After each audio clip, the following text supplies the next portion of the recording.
So I guess my favorite mic for a reaching for a hammer in the toolbox would be the Sennheiser MKH 800. I find that over the years I've found that mic to work on everything, and recently in the last cast album I did had it on vocals, which was not something I had done before, but based on inventory and based on needing to have the linearity across a line of 8 vocalists that I had, this embarrassment of riches to have 8 of them, and it turned into one of the best sounding like vocal presentations, and that just cemented it for me, because that was the last place that I had tried it. I have a favorite Sennheiser moment. It was being asked to record Herbie Hancock and Long Long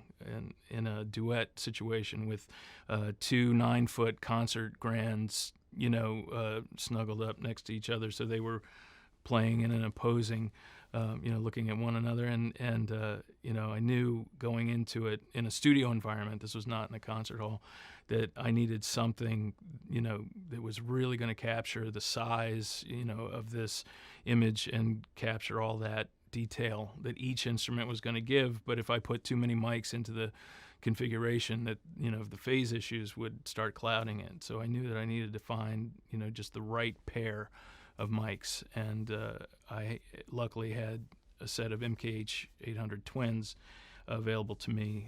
Herbie has a particular sound in his head, the way it was going to be, as did Long Long, and again, 2 completely different aesthetics.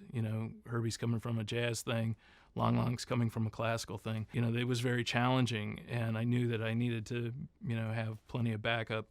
And sure enough, as we, went through the variety of mics in the first playback, when I opened up the twins, it was like, aha, both of them, I could tell their eyebrows went up.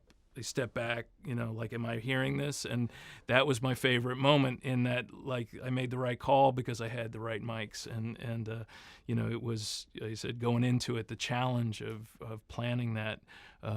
Like I said, I don't know if I had as much confidence going in as I now do coming out. So one of my pet peeves in the modern session parameters now is the how condensed the clock seems to be. Everybody wants to come in and get sounds in 5 minutes, and everybody's watching the clock. It's inevitable, but I think in some cases detrimental. If you spend that hour in the first part of the session getting everything right and everything comfortable, rather than trying to trip down stairs the rest of the day, I think that is what I'm trying to influence in the session. If again I'm the oldest guy in the room, which is sometimes the case, I think that idea, mostly that we're on the clock and we're in here, and that from downbeat that it's usable takes. Again, that's the time we all need to assess what we're getting back. I need to make sure that the lines are clean. I need to make sure the mics are in the right place.